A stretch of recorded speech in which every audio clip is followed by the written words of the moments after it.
요한복음 6장 1절부터 15절입니다.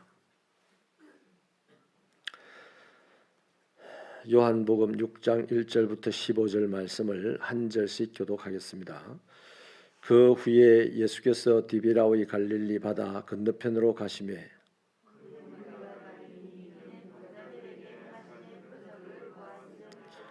예수께서 산에 오르사 제자들과 함께 거기 앉으시니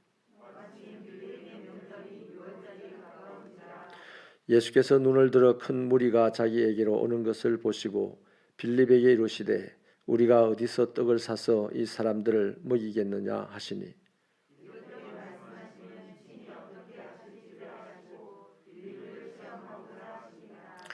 빌립이 대답하되 각 사람으로 조금씩 받게 할지라도 200데나리온의 떡이 부족하리이다.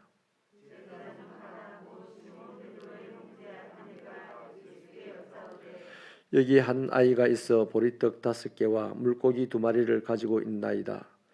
그러나 그것이 이 많은 사람에게 얼마나 되겠사옵나이까?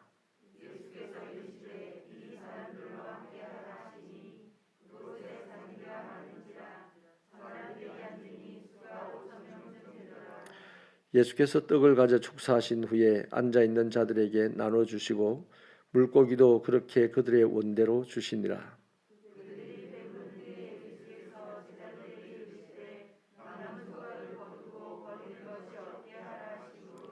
이에 그 눈이 보리떡 5개로 먹고 남은 조각이 12바구니에 찼더라.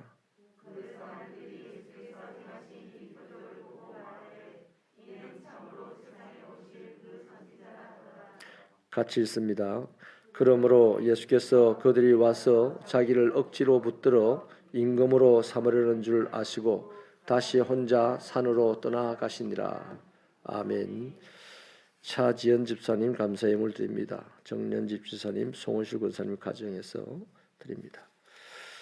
박정희 집사님, 송윤재 장로님, 최소인 권사님 가정에서 유명용 장로님, 이승홍 집사님, 차정옥 집사님, 황정순 집사님, 유인호 집사님, 김미라 권사님 가정에서 곽정순 집사님, 정문규 집사님 가정에서 드립니다.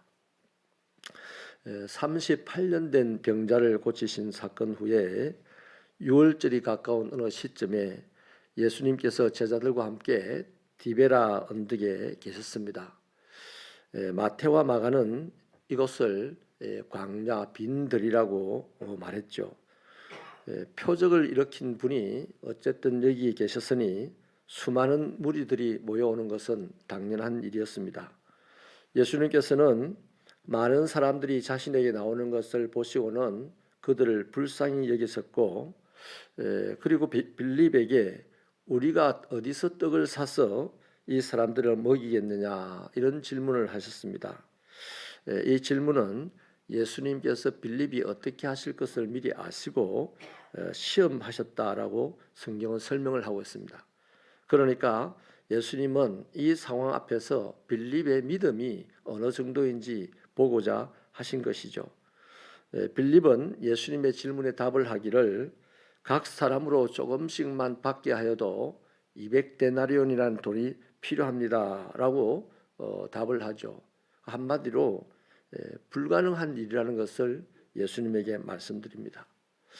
자, 이때 시몬 베드로의 형제인 안드레가 찾아와서 한 아이가 보리떡 5개와 물고기 2마리를 가지고 있다 이렇게 알려주면서 덧붙여서 말하기를 많은 사람에 비하여 이 아이가 가지고 있는 것이 너무 적다라는 것을 강조해서 말씀을 드립니다. 그러니까 예수님께서 이 안드레도 예수님이 기적을 베푸실 것이라는 것을 기대하지는 못하고 있었던 거죠. 어찌 보면 자기가 할 수 있는 정도는 다 했습니다. 안드레는. 그런데 이것 가지고 무슨 일이 일어나겠느냐라고 생각을 했던 거죠. 예수님께서는 그것으로 하나님께 감사를 드린 후에 무려 5,000명에게 그들이 원하는 만큼 배불리 먹도록 나누어 주게 하셨습니다. 그리고 남은 것이 12바구니에 가득 찼다고 하죠.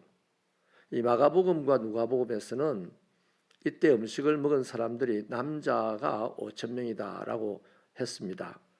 그렇기 때문에 여자와 아이들을 합하면 뭐 5천 명보다는 최소한 3배는 많을 것입니다. 여러분, 오병이어의 이 기적 사건은 이 사복음서 모든 곳에 기록되어 있습니다. 왜 기록을 했겠습니까? 예수가 하나님의 아들이며 그리스도임을 또 한 번 더 밝히기 위해서 이 기적을 기록을 하고 있는 거죠. 그러니까 적어도 우리는 이 말씀을 읽는 순간 다른 거 하나도 몰라도 돼요. 와, 이분은 정말 그리스도네. 그럼 어떻게 되겠습니까? 나는 이분에게 나를 드려야 되겠네. 나는 이분만을 따라다니면 살 일이 열리겠네. 요 정도까지는 가야 됩니다. 그 좀 더 깊이 가면 야, 이분을 따라가면 이분이 말한 대로 나는 천국까지 내가 아무리 볼품이 없어도 무조건 갈 수 있겠네. 여기까지 이제 인식이 되어지면 그 사람은 정말 골리앗 앞에 다윗처럼 용감하게 살 수가 있고 또 노예로 살아도 주인처럼 살아갈 수 있는 요셉 같은 인생을 살 수가 있는 것입니다. 여기서는 안 됩니다. 이 정도 가지고 되겠습니까? 믿음이 이제 이렇게 성장을 해 왔다면 여기까지 머물러서는 안 되고요. 주님이시라면 내 모든 것이 되신다 하고 남은 여생을 그분께 맡기고 살아갈 수 있는 자가 믿음이 장성한 자인 줄로 우리 받아들이시기를 바랍니다. 여러분, 많은 사람들이 예수님께서 행하신 이 기적 사건의 결과로 떡과 물고기를 실컷 먹고 난 다음에 보인 반응이 놀랍습니다. 이 사람들은 예수님이 세상에 오실 그 선지자다라고 인식을 했는데요. 그 선지자는 신명기 18장 15절부터 18절에서 이 말세에 모세와 같은 선지자를 내가 보낼 것이다 하는 하나님의 약속의 말씀이 있어요. 그 약속의 말씀을 알고 있으니까 이분이 모세 같은 사람이다 라고 생각을 한 거죠. 모세가 기억나는 게 뭡니까? 만나가 내려오게 하고 메추라기가 내려오게 하고 반석이 깨트려서 물이 나오게 하고 아무것도 없는 광야에서 43년을 살게 했던 그런 인물입니다. 사람들이 볼 때 전부 다 하나님의 일이지만 모세를 통해서 하나님이 하셨으니까 사람들은 하나님을 알지 못하고 모세가 그 일을 했다라고 기억을 하고 있으니 야, 이 모세 같은 분이 오셨다라고 하는 거죠. 여러분, 이렇게 예수님을 이해하기를 기적을 행하시는 분으로 이해를 하니까 그 기적만 가지고 예수님을 다 제대로 이해할 수 없는 거죠. 이 기적만 가지고 예수님을 알 수는 있어요. 예수님 그런 분이다. 알 수는 있는데 예수님을 따를 수가 없다는 겁니다. 이건 영혼의 문제입니다. 내가 육신이 배가 부르면요, 예수님을 잘 따를 것 같잖아요. 내가 엄청 가난했는데 예수님 믿고 자신감을 얻어서 열심히 살았더니 부자가 됐어요. 그러면 더 예수 잘 믿을 것 같죠. 또 내가 처음 세례받을 때는 참 기뻤는데 이제부터 신앙생활을 한 10년 정도만 하면 엄청나게 예수를 잘 믿고 잘 따를 것 같죠. 근데 이게 거꾸로 되더라고요. 오죽하면 첫사랑을 버렸다라는 말까지 있겠습니까? 예수님을 알기는 세월이 갈수록 엄청나게 잘 압니다. 근데 이상하게 예수님을 따르지는 않습니다. 왜냐하면 우리의 필요만을 생각하고 예수님을 이해를 했기 때문입니다. 이 사람들은 예수님을 기적만 가지고 이해를 하다 보니까 자신들의 필요를 채워줄 수 있는 분이라는 생각까지밖에 못 갑니다. 그런데요, 예수님을 제대로 이해하고 예수님을 믿고 예수님을 따르려면 하나님이 은혜로 주시는 그 믿음이 없이는 불가능한 거거든요. 그런데 믿음은 구체적으로 우리 눈에 보이는 건 아닙니다. 내 마음에 일어나는 결단이잖아요. 내 마음에 일어나는 결단 가지고 구체적인 기적이 일어나는 건 전혀 없습니다.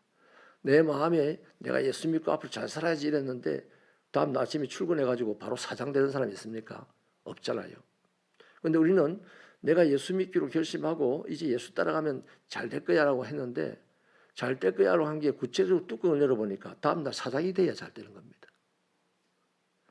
예수를 믿고 나를 들어서 예수를 따라가면 내 인생이 행복해지고 오늘 내 인생이 살아갈 자신감이 생기고 내 인생이 가진 것이 아무것도 없어도 부끄럽지 않고 이것이 잘 된 겁니다.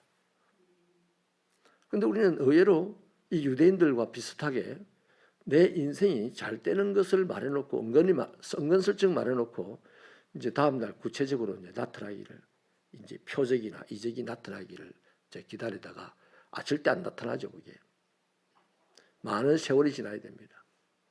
예수의 역사는 1000년, 2000년, 1000년을 하루같이 그 말이 뭔 말입니까? 예수님은 그런 분인데 우리도 어떻게 해야 됩니까? 그러면 우리의 생각이 1000년을 하루로 압축할 수 있는 그런 생각이 있어야 됩니다. 아멘입니까? 그러면 하루아침에 일어난 일이 되죠. 내가 한 예수를 믿고 성실하게 살았더니 한 20년쯤 지나고 난 다음에 사장이 되었어요. 야, 내 엊그제 내가 그렇게 죽을 고생을 했는데 눈 깜짝할 사이에 내가 사장 되었다. 이렇게 되는 겁니다. 여러분, 예수님을 신명기에서 약속한 그 선지자로 인식한 사람들이요, 어떻게 합니까? 더 충성스러운 것 같이 보입니다. 예수님을 억지로라도 붙들어서 자신들의 왕이 되라고 하는 거죠. 뭡니까 이게? 당신이 나의 왕이 되십시오라고 하는 거는 맞아요. 그러면 그 다음부터 어떻게 해야 돼요? 자기가 세금 내고 자기가 심부름하고 자기가 왕을 업고 다니고 이래야 되지 않습니까? 그런데 이 사람들은 그게 아니죠. 억지로 붙들어서 우리 왕이 되어 주십시오라고까지는 잘했는데 그 사람들이 바라는 것은 로마의 정치적인 압제 가운데서 해방시켜줄 지도자가 되기만을 바란 거예요. 나를 끌어가서 일을 시키고 봉사시키고 선교시키고 뭐 전도시키고 이런 걸 안 바라고 나를 아주 즐겁게 세상을 살아갈 수 있는 인생이 되게 해주기를 바란 거다 이 말이죠. 이 오해입니다. 예수님에 대한 아주 심각한 오해예요. 예수님은 우리를 세상에서 특별히 잘 되는 사람을 만들기 위해서 우리에게 오셨고 우리를 구원하신 게 아닙니다. 예수님은 우리를 당신과 함께 천국까지 가고 우리를 당신과 함께 행복하게 살라고 우리를 구원해 주신 거예요. 아멘입니까? 그리고 천국 가는 길에 행복하게 사는 중에 은사를 따라서 정치 지도자도 될 수가 있고 어떤 이는 은사를 따라서 동네 청소부가 될 수도 있는 겁니다. 그런데 내가 예수를 믿으면 예수 믿기 전에는 동네 청소부를 하찮은 것으로 생각했는데 예수를 믿고 나니까 동네 청소부가 얼마나 중요한지를 알고 그 일을 열심히 해서 하나님의 뜻을 이루는 자가 되는 거예요. 할렐루야. 이건 싫죠. 어쩔 수 없어요. 내게 주어진 은사가 그 정도면 청소부 해야 돼요. 근데 청소부 해야 될 사람이 저 사람 자기 동네 친구가 동창이 대통령 한다고 나도 대통령 하겠다고 덤비면 그 세상이 이제 시끄러지고 온갖 문제가 생겨나는 겁니다. 예수님을 육적이고 물질적인 문제만 해결해 줄 분으로만 그들이 이해했다는 것입니다. 자신들의 줄인 배를 영원토록 채워줄 수 있는 분으로만 만났지 예수님을 자기 영혼을 맡길 만한 분으로 만나지 않았어요. 다시 말하면 자신의 영혼은 생각도 안 하고 살았던 거죠. 내 육신, 내 사람들과의 관계 속에서 큰 소리 칠 수 있는 인생 뭐 이런 것만 생각하고 메시아를 찾았지 내 영혼이 더 신선해야 된다. 내 영혼이 더 평안해야 된다. 내 영혼이 나로 하여금 살맛나는 인생이 되어야 된다. 뭐 이런 데 관심 없어요. 우리 영혼이 그렇게 하는데 우리는 지금도 그렇잖아요. 돈이 많으면 그게 가능하다고 생각합니다. 남들보다 많이 배우면 그게 가능하다고 생각하는 거죠.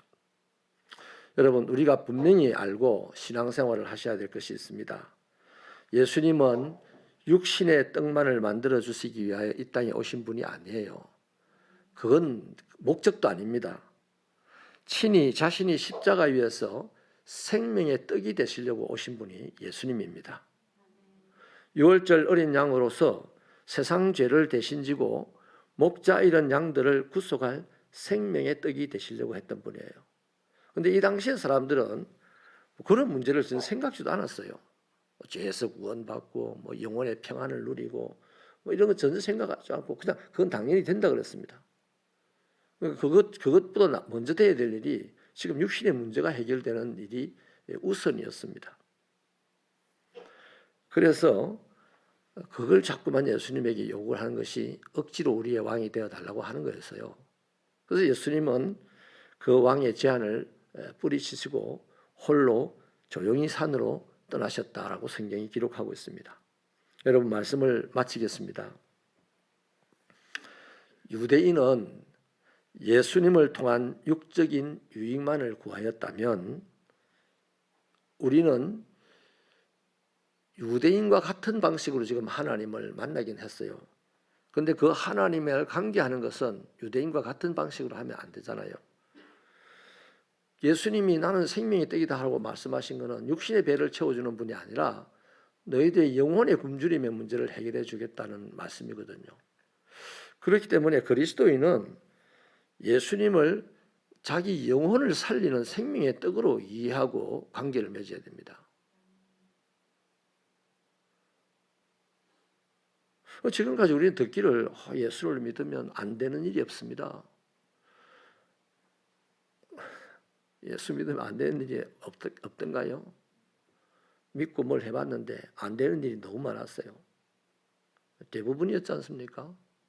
예수를 믿으면 예수의 뜻대로 되는 것에 나를 드립니다. 이겁니다. 이게 그리스도인의 신앙입니다. 예수를 믿고 내 뜻대로 하려면요 절대 안 됩니다. 예수님이 겟세마네 동산에서 기도로 못을 박아놨습니다. 그렇게 소원을 했지만 내 뜻대로 마시고 아버지의 원대로 되기를 원합니다. 우리 뜻이 다 있어요. 우리 뜻이 있지만 우리의 뜻은 되는 게 아닙니다. 간혹 우리가 우리 뜻대로 됐다고 하는데 그거는 1000개 중에 10,000개 중에 하나, 내가 가지고 있는 뜻이 아버지 하나님과의 뜻이 둘이가 딱 맞았을 때 이루어지니까 내 뜻이 이루어졌다 생각하는데 그 자기 뜻이 이루어진 게 아니에요. 아버지 뜻과 자기 뜻이 같았기 때문에 이루어지는 겁니다. 할렐루야. 자, 그래서 요한삼서 1장 2절의 말씀이 그래서 너무너무 중요합니다. 사랑하는 자여, 범사에 네 영혼이 잘됨 같이 범사에 네가 잘되고 강건하기를 내가 원하노라. 이게 뭡니까? 요한이 인생 마지막에 깨달은 얘기입니다. 유대인들이, 하나님의 백성들이 자꾸만 육신의 문제를 생각하고 하나님하고 찾으니까 지금까지 문제가 해결이 안 되고 여기까지 왔다는 거죠. 요한은 이제 하나님을 밤모섬에서 보고 난 뒤에 정리가 된 겁니다. 이 세상을 살아가는 사람들이 육체를 가지고 살아가는 것 같이 보이지만 그 육체 속에 하나님이 주신 영혼이 있다. 그 영혼이 잘 되어야만 그 사람의 육체의 삶이 건강하고 잘 된다 하는 것이죠. 그렇게 결론을 내린 겁니다. 여러분, 영혼이 건강하지 못한 사람이 육체가 잘 되면 어떻게 되겠습니까? 이제 영혼과 육체의 그 삶의 갈등을 막 일으키면서 온갖 문제들이 생겨나게 되는 것입니다. 사랑하는 새벽교회 성도 여러분, 예수님은 우리의 육신의 문제를 해결하는 것을 우선하지 않습니다. 우리가 사업이 망했습니다. 우리가 갑자기 병이 들었습니다. 갑자기 우리 인간관계가 깨어졌습니다. 이런 문제가 생겼을 때 주님은 그 문제를 해결할 수 있는 능력자는 맞아요. 그런데 원인을 찾아봅니다. 주님은 네 영혼에 문제가 있어서 이런 일들이 생겨났다. 그럼 어떻게 해야 됩니까? 영혼의 문제를 먼저 해결해야 나머지 문제는 해결될 수도 있고 안 될 수도 있어요. 그런데 중요한 것은 영혼의 문제가 해결이 되면 이 육신의 문제가 해결이 안 돼도 천국 가는 데는 문제가 없어요. 또 육신의 문제가 해결이 안 돼도 자기 마음의 평안을 유지하는 데는 전혀 문제가 없습니다. 그걸 이루고 난 다음에 이제 육신의 문제는 시간이 흘러가면서 하나님이 원하시는 대로 해결돼 가는데 이거는 사실 지금 말씀드리면 또 그쪽으로 끌어가는 말씀이 될 것 같아서 안 드리고 싶은데 제가 약해서 드립니다. 하나님은 우리 아버지입니다. 우리 아버지가 자식들이 고통받고 자식들이 괴로움 당하고 살아가는 걸 원치 않습니다. 그래서 당신은 직접 죽어주실 정도에까지 우리를 뜨겁게 사랑하시는 분이에요. 그러므로 우리 하나님의 백성들이 할 일은 자신의 영혼을 생명의 떡 대신 그분에게 내어드리는 겁니다. 그러면 우리의 나머지 문제는 주님이 우리를 끌어갈 줄 믿습니다. 그리고 나면 우리는 이제 그런 말을 할 수 있어요. 나는 두려워하지 않을 것이다. 사람이 나에게 어떻게 하랴. 거기까지 가겠죠. 그 사람은 골리앗 같은 큰 문제 앞에서도 담대하게 나가게 될 것이고 또 어마어마한 폭풍우 같은 인생 문제 속에서도 주님을 의지하고 주님과 함께 헤쳐나가는 지혜로운 사람이 될 줄로 믿습니다. 저와 여러분의 영혼이 먼저 잘 되어서 그 다음 범사가 강건하게 되는 역사가 있기를 축원합니다. 하나님 아버지, 우리의 신앙생활이 이름은 다를지라도 우리의 바람이 이루어지기를 소원하며 살아가는 세상의 우상 숭배자들과 다를 바가 없을 때가 너무 많습니다. 하나님, 우리는 예수님을 우리의 구주로 믿고 하나님을 우리의 아버지로 섬기니 이제 하나님이 원하시는 것이 무엇인지를 들을 때마다 깨달을 때마다 나의 이 부족한 것을 들어서 하나님의 뜻을 이루어내는 그런 인생이 되게 하여 주시고 그 자리에는 시시각각 날마다 끊임없이 나타나는 아버지의 영광이 있을 것이니 나도 아버지의 영광을 보고 세상에 나를 비웃고 조롱하는 사람들도 아버지의 영광을 보는, 그래서 온 세상이 한 걸음 한 걸음 하나님 나라가 되어가는 그런 인생을 살아낼 수 있도록 주여 우리를 도와주옵소서. 예수님은 우리 육체의 문제를 해결하기 위해서 기적을 일으키는 분이 아니라 우리 영혼의 문제를 해결하기 위해서 생명의 떡이 되어주신 분임을 우리가 분명히 알고 있사오니 그 생명의 떡이신 예수님 안에서 우리의 모든 문제를 품고 달려가게 하여 주시옵소서. 반드시 좋은 일이 있고 반드시 잘되는 날이 있을 줄 믿습니다. 오늘의 이 현실 앞에서 우리의 믿음이 흔들리거나 우리의 올바른 믿음으로 나아가지 못하는 모든 악한 세력들을 주께서 거두어 주시고 아버지 하나님, 바울의 눈에 덮였던 꺼풀이 싹 벗겨지면서 모든 것이 보여졌던 것처럼 우리들도 하나님의 원하시는 것, 하나님의 나라가 다 보이는 그런 삶이 되도록 우리의 신앙의 자세를 바르게 하여 주시옵소서. 오늘 하루도 우리의 삶의 자리에서 우리와 함께 하시는 주님을 더 가깝게 느끼며 그 주님과 함께 즐거운 삶, 평안한 삶, 이기는 삶이 되게 하여 주옵소서. 예수님의 이름으로 기도하옵나이다. 아멘.